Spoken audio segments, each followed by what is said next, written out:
On April 18, 1988, the United States Navy destroyed half of Iran's operational fleet in a single day. It was the largest American naval battle since World War II. Frigates were sunk, oil platforms were blown apart. Iranian sailors died by the dozens, and most Americans have never heard of it. This is the story of Operation Praying Mantis, the day America went to war with Iran and won in 8 hours. Subscribe, because this battle explains everything about U.S.-Iran tensions today. To understand Operation Praying Mantis, you need to understand the tanker war. Since 1984, the Persian Gulf had been a war zone. Iran and Iraq were locked in a brutal conflict, and both sides had started attacking oil tankers. Iraq wanted to strangle Iran's economy by stopping its oil exports. Iran retaliated by attacking tankers heading to Iraq's allies, Kuwait and Saudi Arabia. By 1987, the Gulf was the most dangerous waterway in the world. Ships were being hit by missiles, rockets, and mines. Insurance rates skyrocketed. The global economy was threatened. The United States decided to intervene. Operation Earnest Will began in July 1987.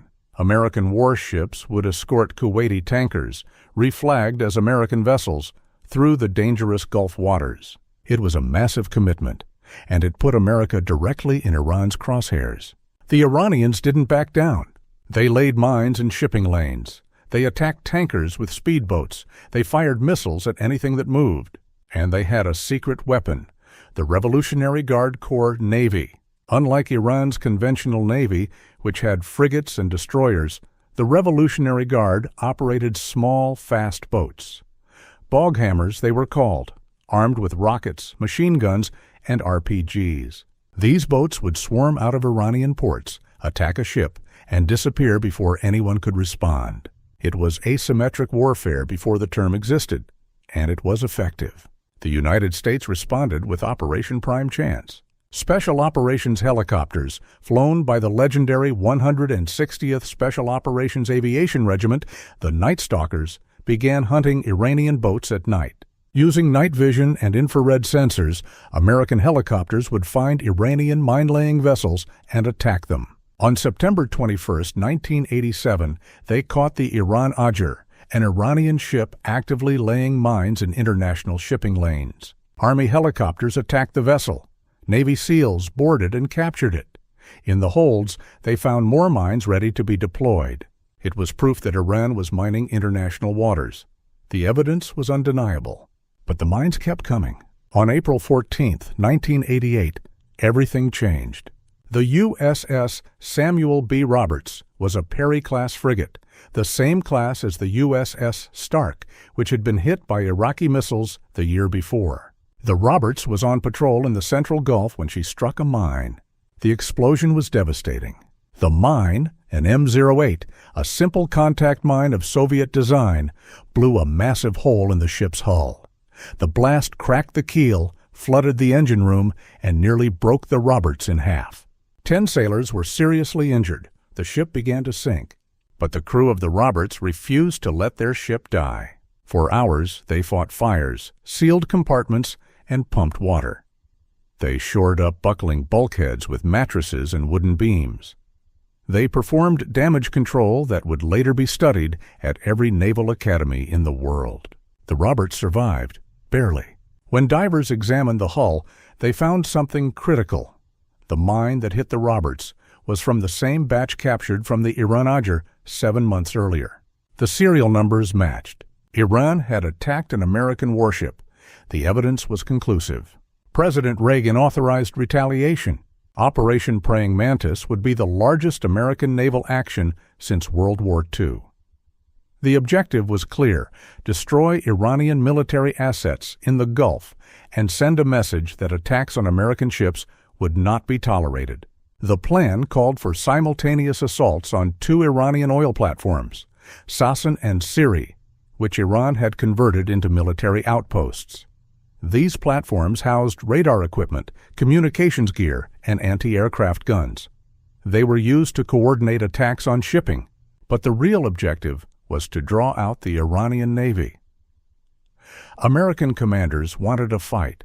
They wanted to destroy Iran's ability to threaten Gulf shipping once and for all. They would get their wish. At 8 a.m. on April 18, 1988, Operation Praying Mantis began. The American force was massive. 2 aircraft carriers, USS Enterprise and USS Forrestal, 4 cruisers, 4 destroyers, and numerous support vessels. Over 20 aircraft were ready to launch. The operation was divided into 2 surface action groups. Surface Action Group Bravo, led by the cruiser USS Wainwright, approached the Sasson platform from the east. Surface Action Group Charlie, led by the destroyer USS Merrill, approached the Siri platform from the west. Each group had the same orders: warn the platform, give personnel time to evacuate, then destroy it. At the Sasson platform, the Americans followed the rules of engagement precisely. USS Wainwright hailed the platform by radio. "You have 5 minutes to evacuate. We intend to destroy this facility." The Iranians on the platform opened fire. It was a mistake. American ships responded with overwhelming force. 5-inch guns pounded the platform. Missiles slammed into the structure. Within minutes, the platform was a blazing wreck. But they weren't done. Marines from the USS Trenton boarded the burning platform. Their mission: collect intelligence before the structure was completely destroyed. Under fire and surrounded by flames, the Marines searched the facility. They recovered documents, communications equipment, and weapons. They photographed everything. Then they planted explosives and finished the job. The Sasson platform collapsed into the Gulf. At the Siri platform, the story was similar. USS Merrill issued the warning. The Iranians evacuated. They had learned from Sasson. American guns and missiles reduced the platform to twisted metal. 2 down, the message was sent. But Iran wasn't finished. At approximately 11 a.m., Iranian missile boats sortied from Bandar Abbas. The Joshan was an Iranian Combattante 2 class fast attack craft, small, fast, and armed with Harpoon anti-ship missiles. She was heading directly toward the American surface groups. USS Wainwright detected the Joshan and issued a warning: "Stop and abandon ship. I intend to sink you." The Iranian captain's response was defiant. He armed his missiles. At 12:15 p.m., the Joshan fired a Harpoon missile at the American ships. It was intercepted by chaff and missed. The American response was immediate.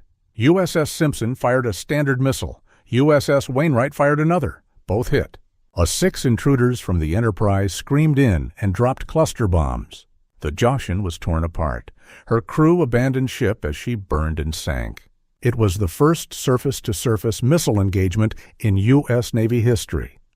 It lasted minutes, but Iran kept escalating. At 1 p.m., 2 Iranian F-4 Phantom jets approached the American carrier group. The Enterprise launched F-14 Tomcats to intercept. The Iranian jets turned away before reaching missile range. They knew what would happen if they pressed the attack.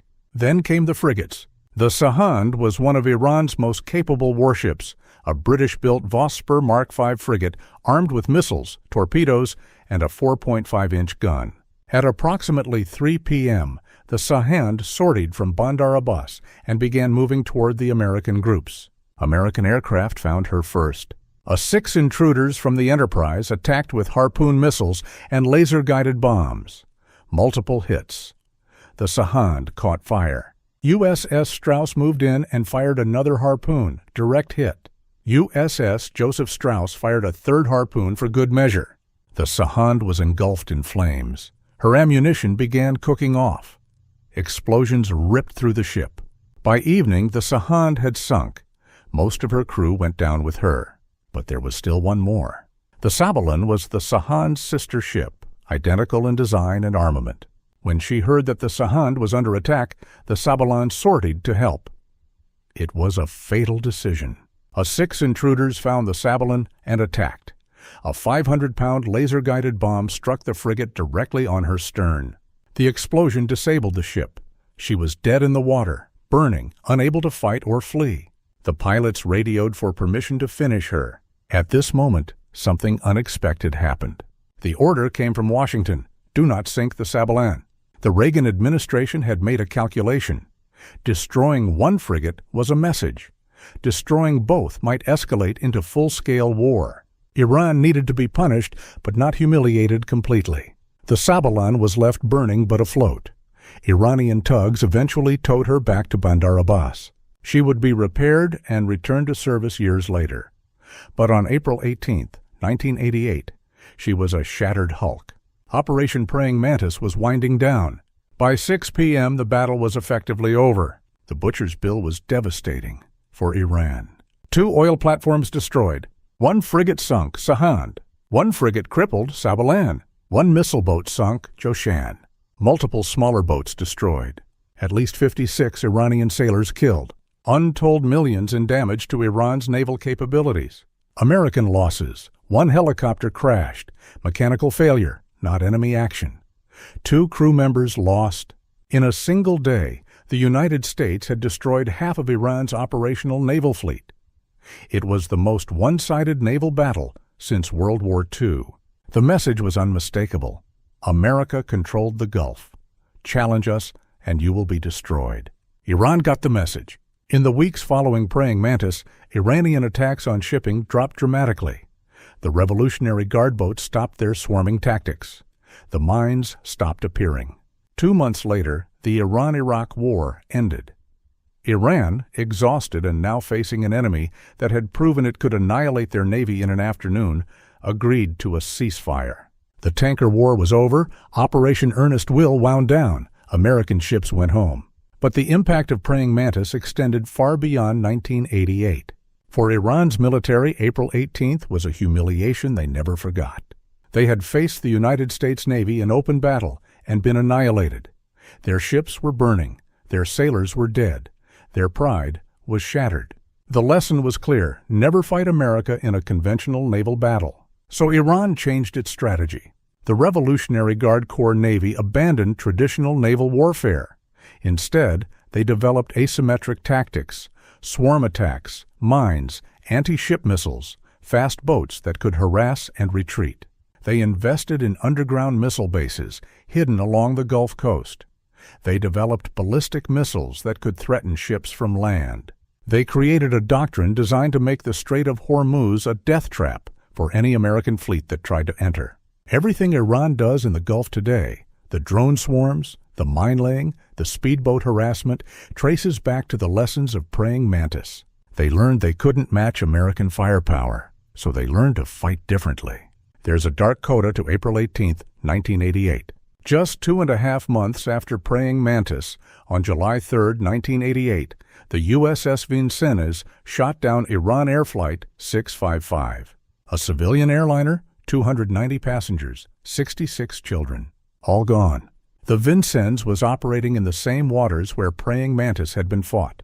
Her crew was on edge, trained to expect Iranian attacks at any moment. When an aircraft took off from Bandar Abbas, a joint civilian-military airport, the Vincennes crew misidentified it as an attacking F-14. They launched missiles. The aircraft, a civilian Airbus with families aboard, fell into the Gulf. Was this a consequence of Praying Mantis? The aggressive posture, the hair-trigger alertness, the assumption that anything Iranian was hostile? Perhaps the same day America's greatest naval victory occurred in the Gulf, it also planted the seeds for one of its greatest tragedies. Iran Air 655 has never been forgotten in Iran. Every year memorials are held. Every year Iranians remember the children who fell from the sky. And every year they remember who did it. What are the lessons of Operation Praying Mantis? First, overwhelming force works. The United States didn't send a proportional response. They sent carriers, cruisers, destroyers, and aircraft. They sent more firepower than Iran could possibly match. The result was total victory with minimal American casualties. Second, tactical success doesn't guarantee strategic success. America won the battle. But did they win the war? Iran is still in the Gulf. They're still laying mines. They're still threatening shipping. They're still America's adversary. 40 years later, the same tensions persist. Praying Mantis was decisive in 1988. It didn't resolve anything permanently. Third, enemies learned from defeat. Iran took the lessons of April 18th and rebuilt their military around avoiding another Praying Mantis. They developed capabilities specifically designed to counter American naval power. Today, Iran poses a greater threat to Gulf shipping than it did in 1988. Not because they're stronger in conventional terms, but because they've learned to fight asymmetrically. Fourth, military action has unintended consequences. The aggressive posture that followed Praying Mantis contributed to the shoot-down of Iran Air 655. Nearly 300 innocent people died because the climate of confrontation made a tragic mistake more likely. Victory comes with costs that aren't always visible.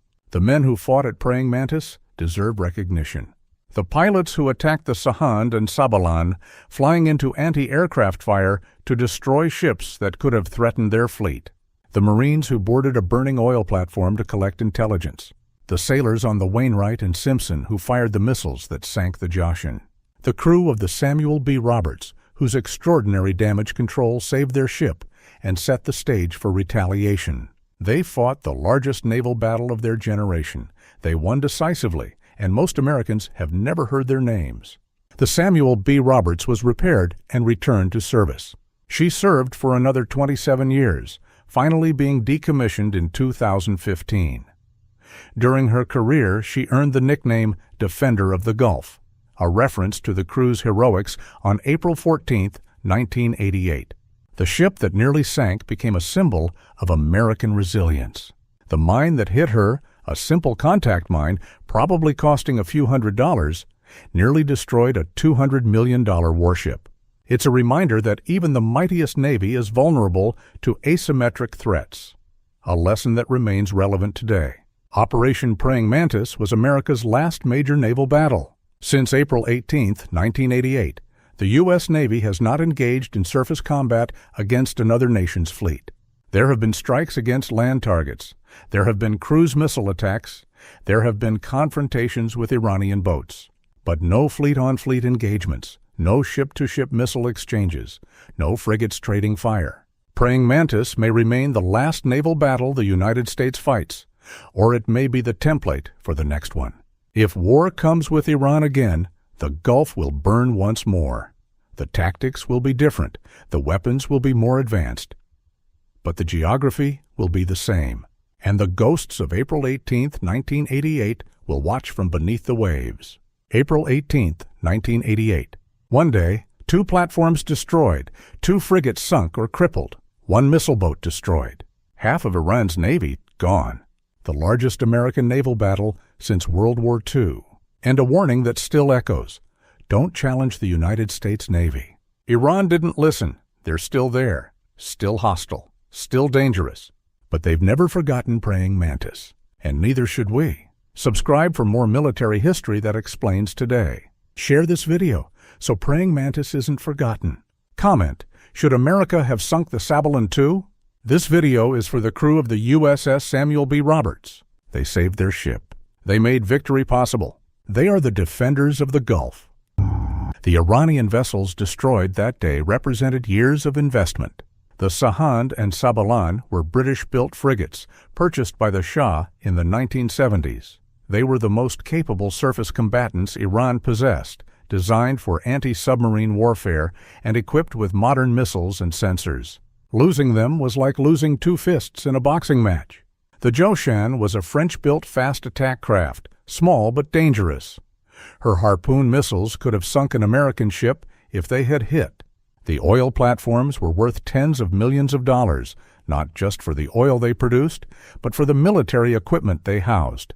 In a single day, Iran lost more naval capability than most countries possess, and the psychological impact was even greater. Iranian sailors who survived Praying Mantis told stories of American missiles that couldn't be stopped, of ships that exploded without warning, of an enemy that seemed to see everything and hit everything. The Revolutionary Guard stopped sending its boats to challenge American warships. The mine-laying operations ceased. The attacks on tankers dropped to nearly zero. For the next several decades, Iran avoided direct confrontation with American naval forces. They hadn't forgotten the humiliation. They were just waiting, learning, preparing. Today, Iran's strategy in the Gulf is built entirely around avoiding another Praying Mantis. Their anti-ship missiles are hidden in caves and bunkers, ready to launch but impossible to find. Their small boats are designed to swarm and overwhelm, not to stand and fight. Their mines are pre-positioned at choke points, ready to be activated if war comes. And their drones, the same technology they've given to the Houthis, can strike from distances that make retaliation difficult. Iran learned from April 18, 1988. The question is, has America learned too? The Persian Gulf remains the world's most important oil choke point. Every day, tankers carrying millions of barrels of oil pass through the Strait of Hormuz. Any disruption sends shockwaves through the global economy. Iran knows this. They've threatened to close the strait countless times. They've harassed tankers, seized ships, and launched missiles at Saudi oil facilities.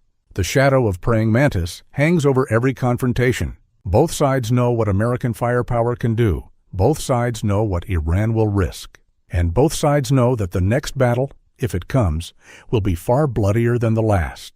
Operation Praying Mantis proved America could win a naval battle in the Gulf. It didn't prove America could win a naval war. That question remains unanswered, and as long as Iran controls the northern shore of the Gulf, it will stay unanswered. Until the next time.